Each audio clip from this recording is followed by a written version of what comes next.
البدع والأهواء، أهل البدع العقائدية وأهل البدع السياسية. نقول بيننا وبينكم السلف، بيننا وبينكم الكتب، كان فيقول البدع بيننا وبينكم. Bismillahirrahmanirrahim. Alhamdulillah. Wassalatu wassalamu ala Rasulillah wa ala alihi wa sahbihi wa ba'd. Kita meneruskan bacaan kitab Bulughul Maram yang ditulis oleh Al-Hafidz Ibnu Hajar Al-Asqalani rahimahullah taala. Pada pertemuan terlewat masih kita di Kitabul Buyu, kita tentang jual beli, bab tentang al-waqf, tentang wakaf. Sebutkan bahwa wakaf itu adalah sesuatu yang ditahan, ya, tidak boleh kemudian dijual, tidak boleh kemudian diwariskan. Demikian. Dan sudah kita sebutkan apa yang dilakukan oleh Umar bin Khattab radhiyallahu anhu. Beliau mewakafkan tanah yang dia miliki di Khaybar, dan itu tanah yang paling berharga di sisinya. Kemudian disebutkan bahwa dari hasil dari tanah tersebut, dari buah-buahannya, pohon korma dan sebagainya, untuk orang-orang yang membutuhkan. Kemudian di sini masih ada permasalahan. Disebutkan an-nadhar bil waqf. An-nadhar ini nadhir istilah kita ini orang yang mengawasi atau orang yang mengatur wakaf tersebut. Sebutkan oleh Ibnu Qudamah wa yanzuru bil waqf man syaratahu waqif. Melihat di dalam wakaf ini orang yang memang orang mewakafkan itu sudah menyampaikan, mensyaratkan. Liana Umar radhiyallahu anhu ja'ala waqfahu ila Hafsah tali ma'asyad. Karena Umar, beliau menunjuk Hafsah anaknya untuk mengurusi, ya, wakaf dia itu sampai Hafsah itu meninggal, selama dia hidup. Ya, demikian. Tsumma ila dawi ra'yi min ahliya, kemudian kepada orang yang mempunyai akal, mempunyai pengetahuan dari keluarganya. Jadi di sini menunjukkan apa? Menunjukkan boleh untuk kemudian menunjuk orang untuk mengurusi tanah wakaf tersebut. Kemudian disebutkan musibul waqaf inda ahli ilmi haitsu syaratahu al-waqif, yakni siapa yang mendapatkan hak wakaf ini itu sesuai apa yang disyaratkan oleh orang yang mewakafkan. Idza kana waqfan sahihan syar'iyyan, apabila wakaf itu wakaf yang sahih. Sudah kita sebutkan wakaf itu perkara yang taat, tidak boleh wakaf untuk kuburan, di situ untuk syirikan tidak boleh, atau masjid di situ ada kuburan, atau perkara bid'ah tidak boleh. Demikian juga al-waqaf ala auladih, boleh. Wakaf kepada anak-anaknya disebutkan boleh. Wa in waqafa ala auladihi dakhala fihi auladuh min sulbi dhukur wal inas. Jadi apabila dia mewakafkan kepada anak-anaknya, masuk di situ laki-laki ataupun perempuan. Demikian. Kemudian juga disebutkan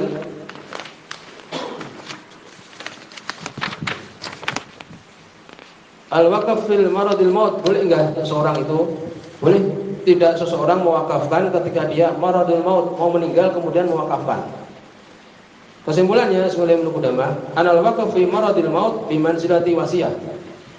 Mewakafkan sesuatu ketika dia mau meninggal itu seperti wasiat. Fi tibarihi min sulusil mal. Yaitu apa? Paling banyak sepertiga dari hartanya.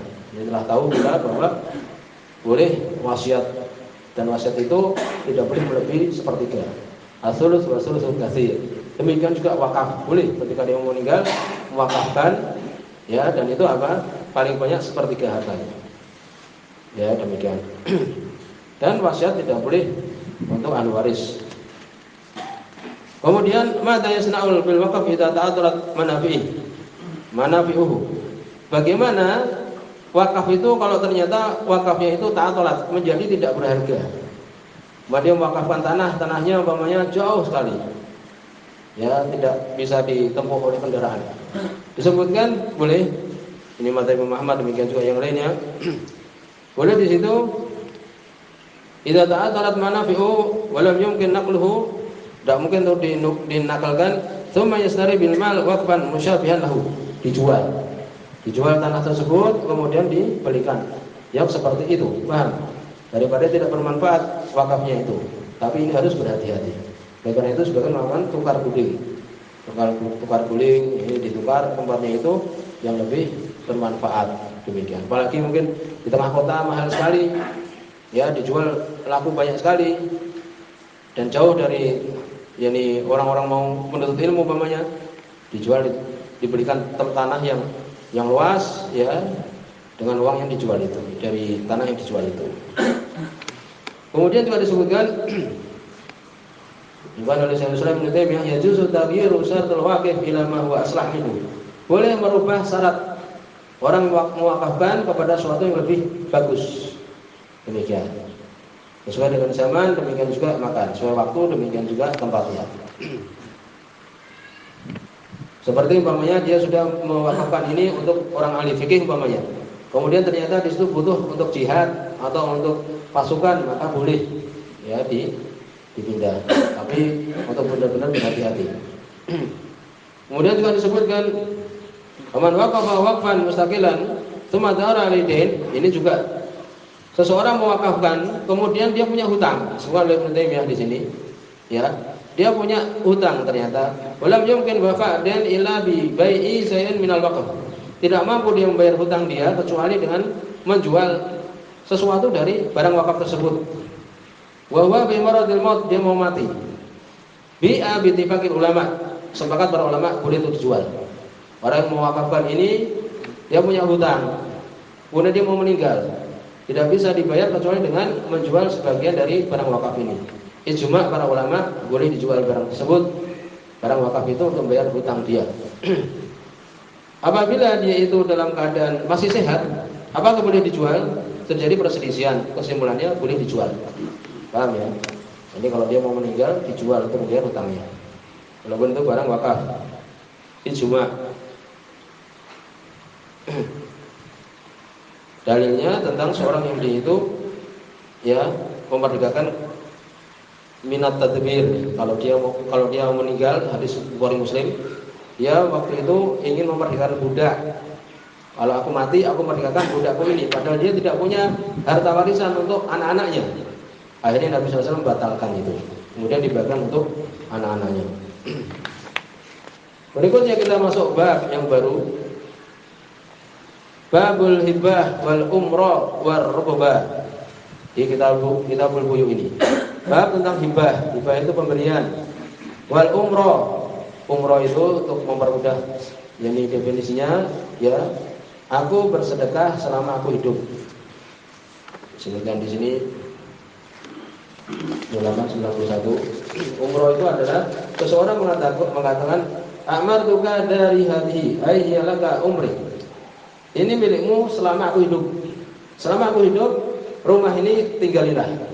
Kalau aku nanti mati, ya tanah ini atau rumah ini kembali kepada warisku, kan demikian.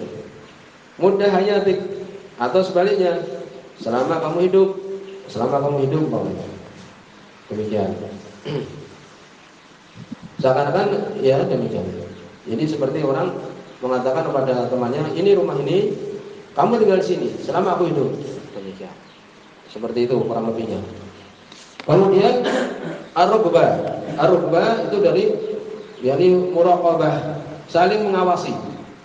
Seakan dia mengatakan ya li akhirina mautan.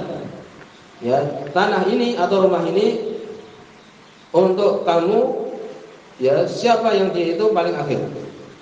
Ya demikian. Oleh karena itu diberi nama rukbah. Masing-masing mengawasi siapa yang dia itu lebih paling akhir meninggalnya. Seperti mengatakan dia laka hayatuka, dia menjadi milikmu selama kamu hidup. Demikian. In mitta qabli, kalau engkau mati sebelumku. Adat ilayya, kalau kamu mati sebelum aku, maka kembali kepada aku tanah tersebut. Demikian. Ini sekarang disebutkan oleh Munajar tentang masalah hibah, pemberian, demikian juga umrah dan rukbah ini. Disebutkan tentang masalah hibah, sebutkan semuanya ini adalah apa? Ini adalah faqulu shadaqah wa hadiyah wa atiyah wa hibah. Ya, setiap sedekah, demikian juga hadiah, demikian juga atiyah, ini setiap sedekah. Kemudian hadiah, kemudian pemberian, itu semua adalah hibah, pemberian. Kemudian kalau ingin dirinci disebutkan bahwa hibah itu adalah pemberian tanpa ganti. Ini memberi memberi sesuatu tanpa diganti. Kalau murni itu mengharapkan pahala Allah Subhanahu wa taala ya kepada orang yang berhak, itu namanya sedekah. Kalau dibawa kepada orang ya, dibawa kepada orang untuk memuliakan dia, demikian juga untuk mencintai dia umpamanya, ini namanya hadiah. Ini demikian. Ini kurang lebih tentang masalah hibah, demikian juga sedekah, demikian juga pemberian. Kemudian disebut di sini oleh beliau hadis yang pertama di bab ini, hadis nomor 920. Ani Nu'man bin Bashir radhiyallahu anhu, dari sahabat Nu'man bin Bashir radhiyallahu anhu.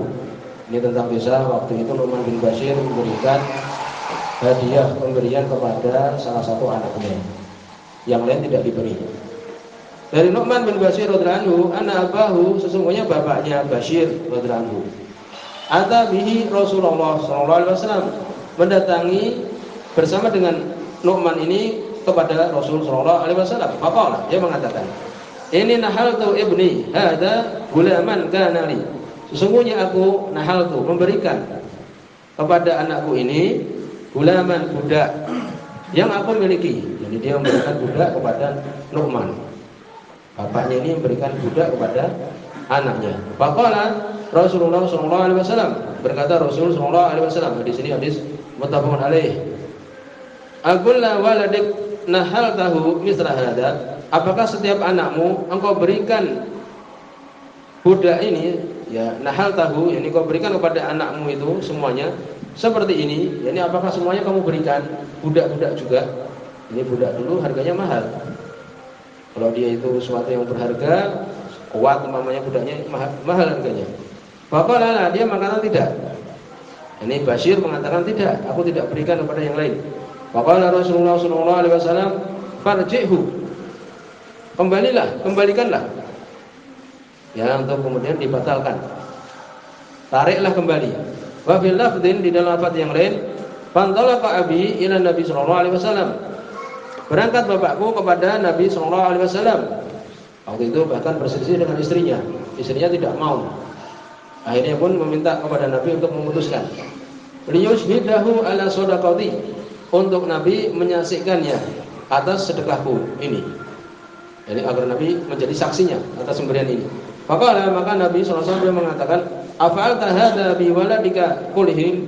Apa engkau melakukan yang demikian ini kepada anakmu semuanya?